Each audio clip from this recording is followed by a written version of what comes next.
All right, guys. So today we're going to be looking at the nitrogen cycle. I can't get the picture-in-picture working on this, so we're going to do our best to try to do it like this. So the nitrogen cycle is going to be something that's going to be a part of your everyday life, whether you've realized it or not. And this is by taking atmospheric nitrogen and essentially being able to see it in everyday activities, such as the agricultural fields that are around you. They are absolutely heavily fertilized, and a lot of the fertilized are based in a nitrogen compound. One of the nutrients that is needed for plant growth is nitrogen. An analogy that you look at, let's say that you're baking and you need to make 10,000 cookies, but you only have 3 cups of flour. You're not going to be able to make anything more than the amount of your smallest item, the quantity of your smallest amount. And that is a limiting agent of some sort. If you're looking at chemistry, it's a limiting agent. If you're looking in biology, oftentimes it's going to be called a limiting nutrient. And so those plants can only get as big as the amount of the smallest amount it has. So if nitrogen is in short supply, then it's limited in growth to where it's going to use up all the nitrogen. It may have tons of all the other things that it's needed to grow, but it can't due to it just doesn't have enough nitrogen. So the thing about the nitrogen cycle is that nitrogen and phosphorus are oftentimes seen as two of those major components that are in short supply. To the extent that if you look at what most fertilizers are, at least generic fertilizers, and that's NPK. So NPK is nitrogen, phosphorus, and potassium. And so by adding those things, oftentimes we get plants that grow to their extremes that we see. It's some of the major ingredients that are in Miracle-Gro and several other fertilizer products. So as you see in this diagram here, you can see in the center nitrogen, atmospheric nitrogen. So atmospheric nitrogen is really, really abundant. Most of the air between you and I is nitrogen.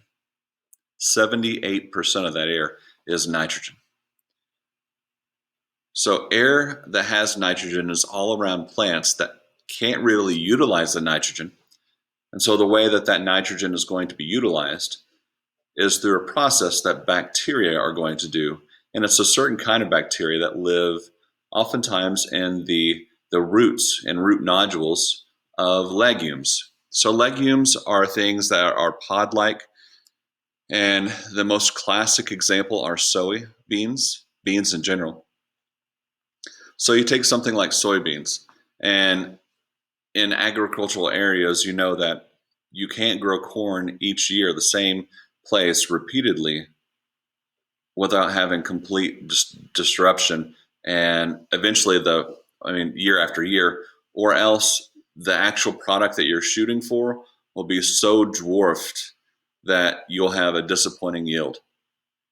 So to fix this, you can either heavily fertilize, but still you have other problems, and that's not really economical, or the following year you can come back with soybeans.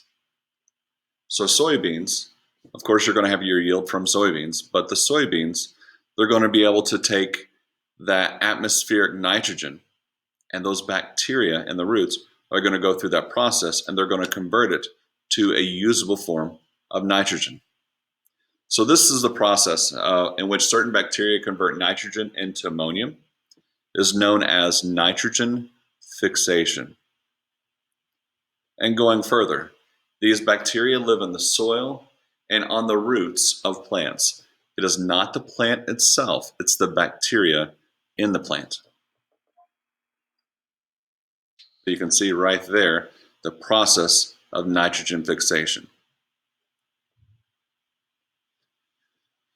So other soil bacteria convert nitrates into nitrogen gas in a process known as denitrification. So if you go through the entire cycle and go back over here to where just the other part of G is, you have bacteria that's taking the normal nitrate bacteria, the NO3, which is usable and lovely for all kinds of life form, and it's going to be taking the oxygen out of that using a type of oxygen reductase, and it's going to release that nitrogen gas back into the atmosphere. So that nitrogen gas is going to be free to just be part of the air, but it's unable to be used by really anything around. So you probably have a worksheet similar to this that you're filling out. So in this worksheet, for part A, we can see right here, and this is the process of nitrogen fixation, where we're literally taking the nitrogen gas that's been in the air, and we're going to be altering that into a usable form. So that's nitrogen fixation. If you look down at B, also have bacteria involved, and this is making the process of ammonium. And once again, this is nitrogen fixation. This is nitrifying bacteria, and that's doing that. Okay, if we look at C, the process of going from ammonium to nitrite, that's going to be the process of nitrification. So we have nitrification going on.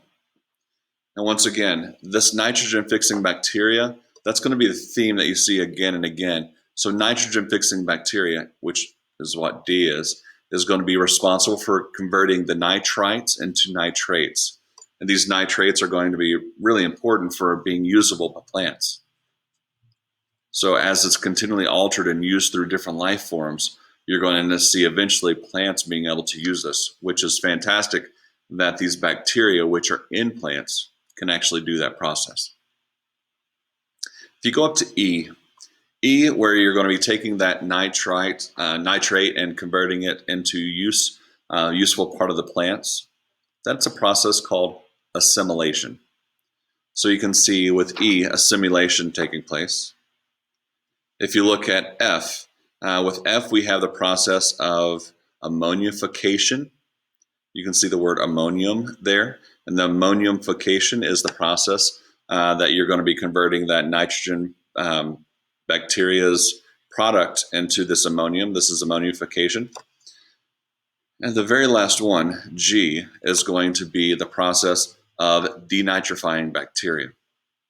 So if you look full circle, you can see the nitrogen fixing bacteria on the roots of legumes that's being worked through all these processes, and eventually some of it may be converted back into the gaseous nitrogen that's between you and I.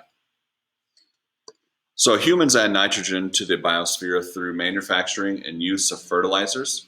And so we have such an agricultural area here in Indiana that we convert that, and the conversion of that to be used out in fields, this ammonium nitrate, oftentimes is supplying what is in short supply in the soil, allowing for the plants to get as big as possible due to their once having a shortage of nitrogen. Nitrogen at one point was considered to be, people were really trying to figure out how in the world we could grow plants to their full potential. And there was the process where we discovered, but really generated and made synthetic fertilizers. This process led to what's called the Green Revolution. So the ability to have a lot more plants grown and to their capacity is really a huge thing.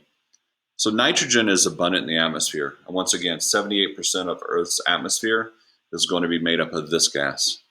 All right, guys, this is just an overview. We're covering on nitrogen cycle. All right, I'll see you later, guys.